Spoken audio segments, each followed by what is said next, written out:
Welcome, one and all, to today. Who are you going to call?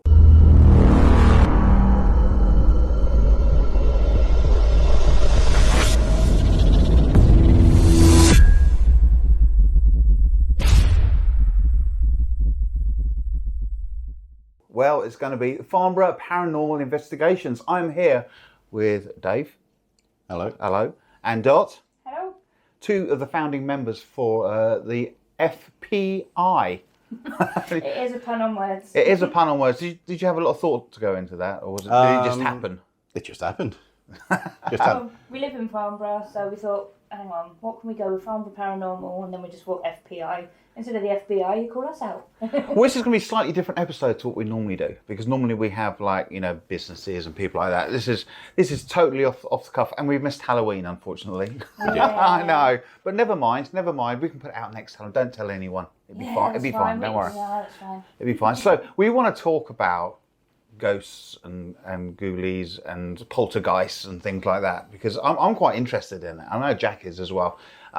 So tell us about yourselves first. So Dave. I'm Dave. I'm in my 50s. Started. There's nothing wrong with being in your 50s. Can I just add that? Okay. It's at that age when you start trying to be the 15 again. Okay. But yeah, I mean, I've been interested in the paranormal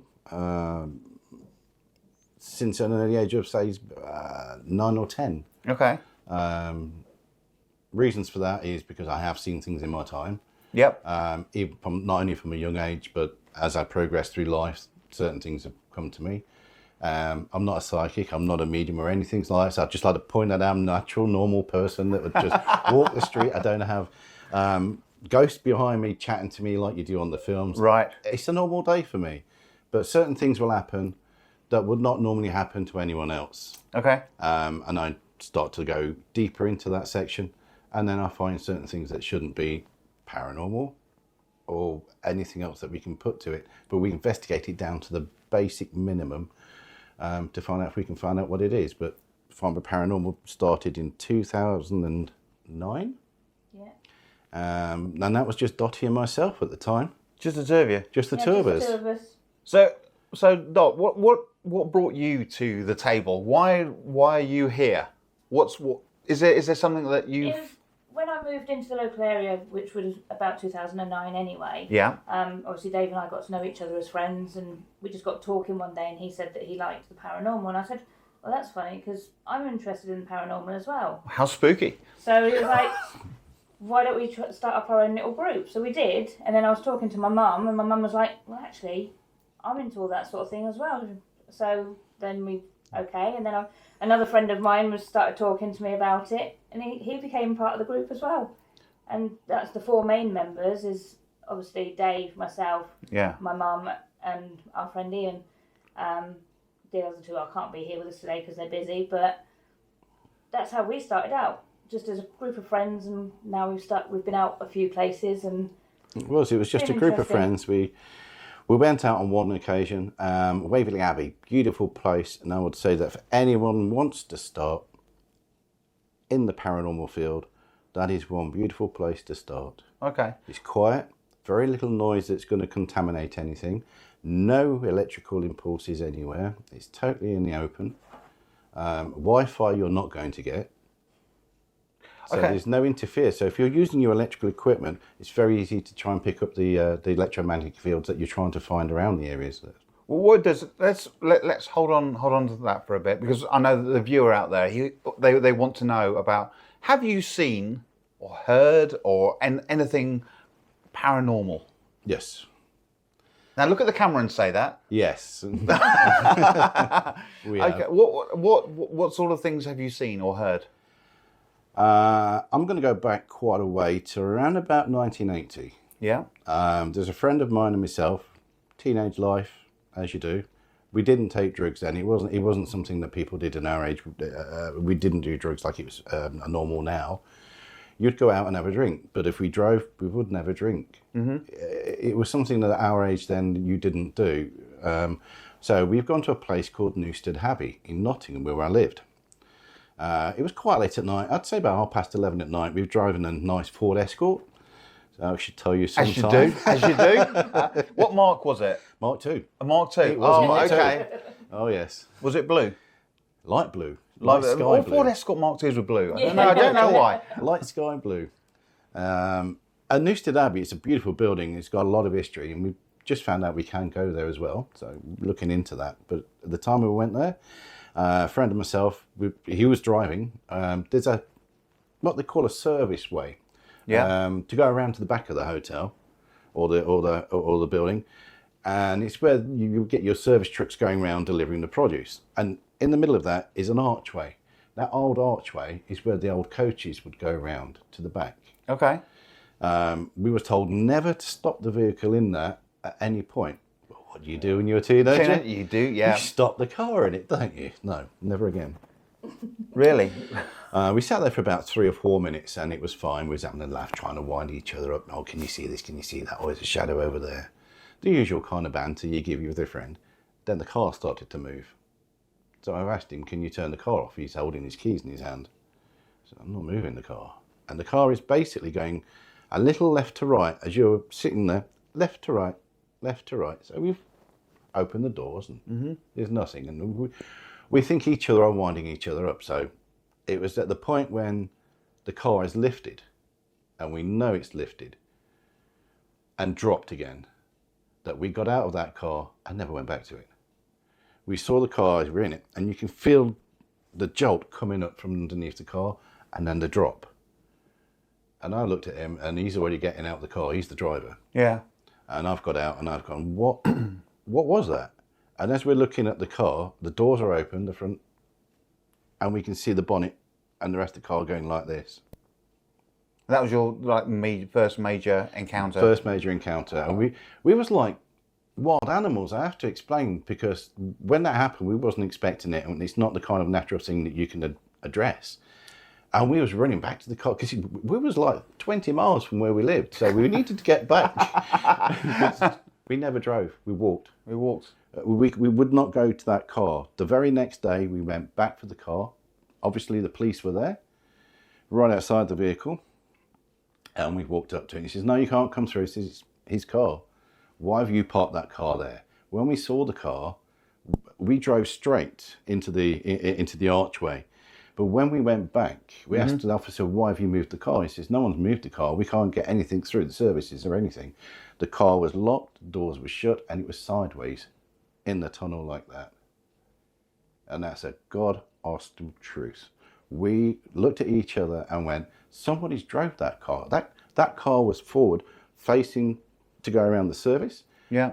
And now we've come back, and we explained to the officer, and he was laughing and joking with us, thinking it was a joke and we've been drinking and everything else. And we explained to him, and he actually believed us in the end that no, we didn't. We did come for a laugh, but I mean, the laugh was on staff, us. the staff obviously realised that there's something. Oh no, the staff have actually confirmed that, whatever they're saying is true. Possibly is true, yeah. It's possibly true. We've had certain encounters ourselves.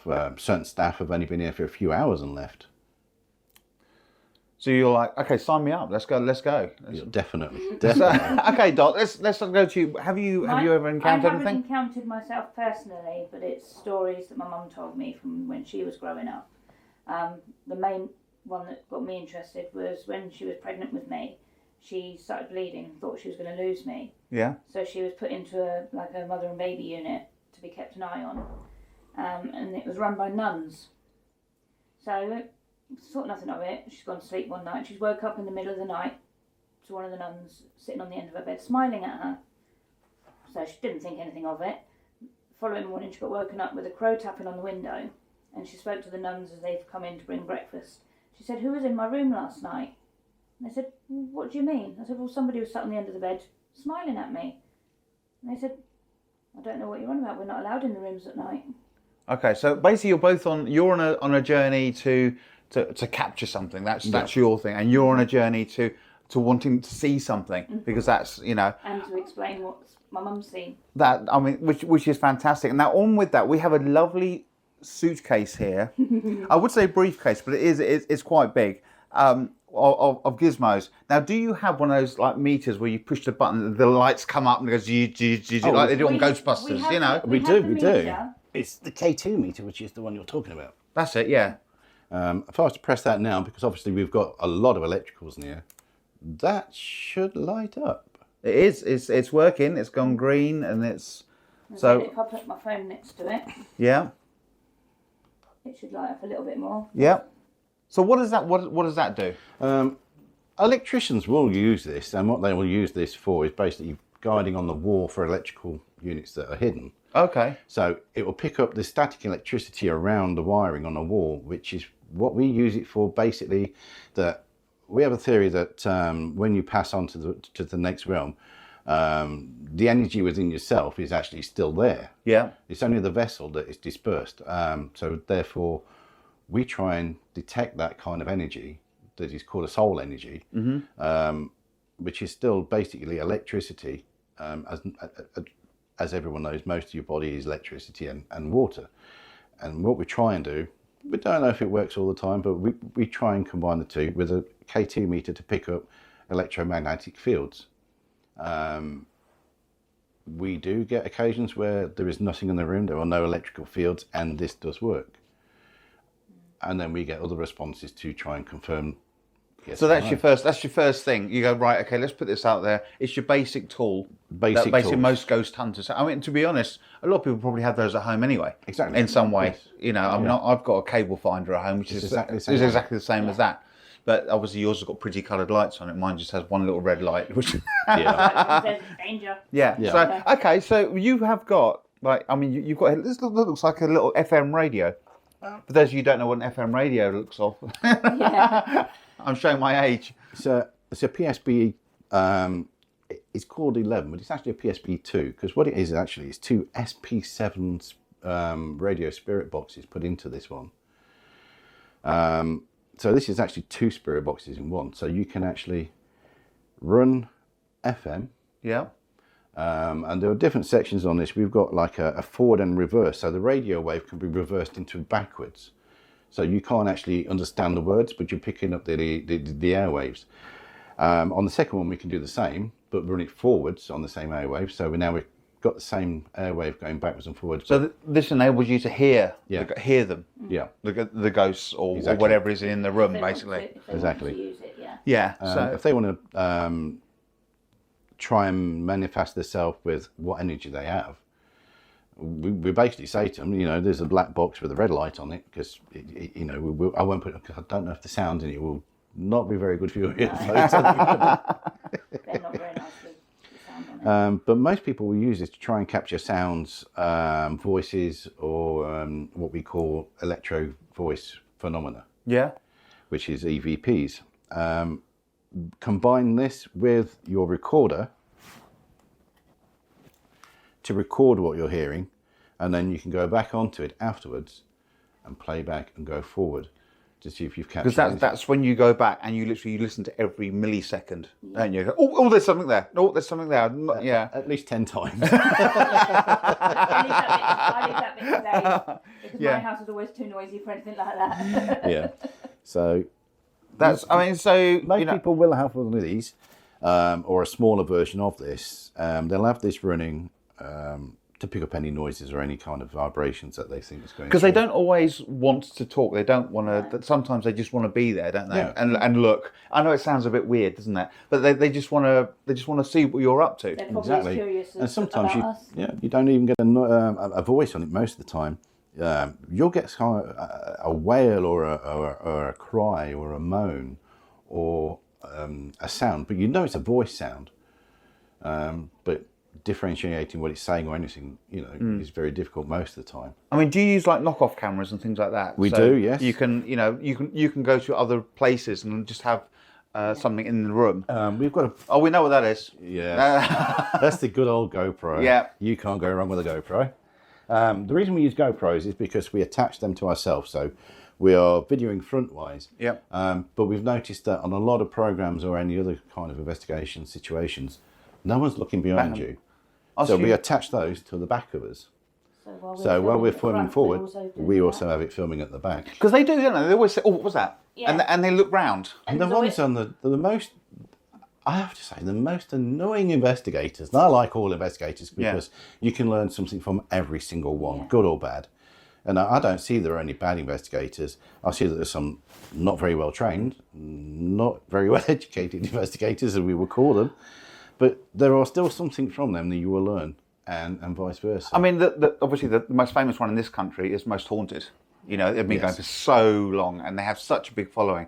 And I mean, myself and my lovely wife, we used to watch that all the time, and then it sort of like went off. But what they actually see and what they actually do is actually really amazing. Obviously, they've got money behind them, which helps. Yeah. And they go to all these amazing places. Like for me, the best one they ever did was the Blackpool Pleasure Beach. Yes. Because apparently that is really, really haunted. So it's like, you know, so things like that, and you sort of think, oh, it must be true, because you can hear the voices on the camera, and you can hear, but you always get those haters, don't you? You go, oh, it's someone in the background. Someone in the background, yeah. Exactly. You know, so... Which is why we took into using the 2 cameras, one at the front and one behind. Yeah. Because that way, if somebody says, we say, oh, we heard something behind us, and people say, oh, it's probably one of your friends, we've got the camera there to show that there's no... Even with this video, people will be posting. I can just see it in my head now. They'll be going, oh, they're fakes. They're not real. They're not, you know, you get that all the time. But the one good thing about that is the fact that basically you don't charge for your services, do you? No, never. So even if you were fake, why would you do it? Why would you turn up at someone's place, not charge them? Exactly. Film all this stuff. And what we don't have a medium with us telling them basically that. Hello, George. A family George, member. yeah, he's here. Exactly. He's here. Yeah. You know, because a lot of people will do that and bring a medium with them to play on. Because you know that somebody has got an emotional problem in an address, and we basically do it professionally. We will send out our questionnaire, which is quite extensive. We don't investigate any properties or anything until they filled out the questionnaire and sent it back, and we'll go through the questionnaire, and if there's anything on there that we're not sure about, then we'll contact the client again. If it's cleared up, then basically we will fix a time to meet. Yeah. Or once we've met and spoke to the person, like we do ourselves here today, we'll go forward and talk to them what our investigation standards are, what would they like to gain out of it, or what they would like us to try and investigate, what is wrong with their property or whatever. Yeah. And then they will sign declarations basically that no money changes hands. It is basically an investigation, so therefore there is no need for any financial consequences between either parties, which we like a lot. Because this paranormal investigations, they're not governed. They don't have like an Ofcom or anything like that, do they? No. It's so it's totally on you. Obviously, you have your own policies and things like that, which you show to your client. And then you go forward with the investigation. Mm-hmm. Does your client sometimes not go with you? Do they sometimes go with you? Do they want to? They want to be part of it? So far, luckily, we've had one of our clients go with us. Yeah. Are we on about that one?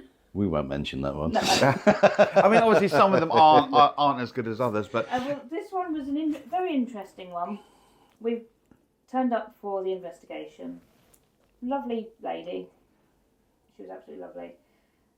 Concerned because there were things going on in her son's bedroom. Mm-hmm. So we thought, okay. So we set all our equipment up, and the son's explained to us what's been happening, and we were like, okay. And he's like, oh, back in a minute, I just need to go to the toilet. Obviously, we all need to go. So we're like, okay, fine. He then proceeded to come in, lay on the bed, and said that when I get into bed, it's when it happens. We're like, okay. Next minute, he's starting having some sort of a random moment, trying to convince everybody that the bed was shaking and moving and everything else, and we were sitting there looking at the bed thinking, nothing's happening. Okay. And then we noticed his narcotics and decided to leave immediately. Ah, okay, yeah. I mean, you do. Yes, you sometimes don't you do any get of the team. And when I seen that, it was immediate close down. Yeah. You know, there's a safety issue here, so we're not going to be involved. At the end of it, his mum was a beautiful, wonderful person. She was lovely. And she was trying her best with him. But because we was there for the investigation, we was able to give her closure. Because he would continue to do this. And he was saying that he was the devil's son and everything. And she was terrified. She didn't know. So she she brought us in basically just to clear the facts. So theoretically, you actually did some good. We did. You did some good from that side because there was nothing to investigate. Exactly. But you gave her closure. The fact that actually, no, this is what's likely to be causing it. Yeah. That's right. And we gave her the route basically that you need to take a route of what we've advised you to do. Because in the normal world, that's the advice you should be given. And we wished her luck. We gave her everything, the video, DVD of the investigation. So everything that went off that day that was captured was given to her as well. All the paperwork, the DVDs and everything. And then she goes to me, what happens to this then at the end of the day? I said, it's all yours. I do have a copy of everything, which is in the safe. Yeah. It's data protected. You're not in any harm or any way from that, but it's only for our use for future references if you was to call us again. Yeah. And she goes, I don't think I'll need to. Okay. I think he's been exercised very well. One question I always like to ask, not that I've interviewed many paranormal investigations, but the thought is that do ghosts only come at night? Paranormal investigations tend to happen at night, over in this country, in America and that. But surely ghosts, you get day ghosts as well. You must get hauntings like during the day. 24 hours a day. Yeah. I think it's a misconception that it's only nighttime. I think it puts the nice spooky section on it. Yeah. And if you've got that insecurity and that little bit of a frightened, you don't know what's going to go off. All humans like that little bit of tension, that you're not sure, you're not controlling, you're not going to be aware what's, you like that. But then you're not controlling the situation if you're not controlling yourself. So nighttime and daytime investigations. Nighttime, I would say, is basically for you. There are certain nighttime ones you would go on, based on the time. So like a premises was operating at nighttime, but not during the day. Now, obviously, the situation would be that somebody passed away or something has happened in that situation to cause that. So you would go at that time, but you would also visit during the day to confirm that it would be the evening that this energy is more prevalent. Most of the time we do night ones because we like the spooky side. We'll be honest. I think my favourite one was Woodchester Mansion. But we do day one, and it's mostly the day we go there, and that is Hartley Mordit, which is an old Hamlet. Hamlet village. We go there quite a lot. We're in a very good standing with the people that clean the church, work with the church, and everything else around there. So when we go there, they're very happy to see us there, very happy to let us in the church and investigate within the church. And we've learnt a lot from them as well. So if you're going to be into this kind of, I would say hobby to start off with, or business if you want to make it into that, there's one thing you need to be, and that is very understanding to any client that you're going to. It's their property, it's their house. You can advise them, but if they ever said no, then the answer is no. Yeah. And we've had a few like that. Well, it's been great meeting you today. I mean, the next thing for us, yes, we are going to have to do it. We are going to have to go to a visit with you on a visit. Obviously, not to someone's house, to a mansion or something, because there are lots of things locally in Camberley, Frimley, Deepcut. We have our own array of ghosts in this area, so it would be great to find out some places. Yeah, we'll make some phone calls. You make some phone calls. We'll see if we can make this happen. Terrific. So thank you very much, Dave. Thank you very much, Dot, from FPI. And remember, guys, don't have nightmares. Here at SMJ Media Group, we are a non-profit company supporting local businesses by making fun media content. If you like our content and would like to support us, please go to buyusacoffee.com/SMJ Media Group and buy us a coffee.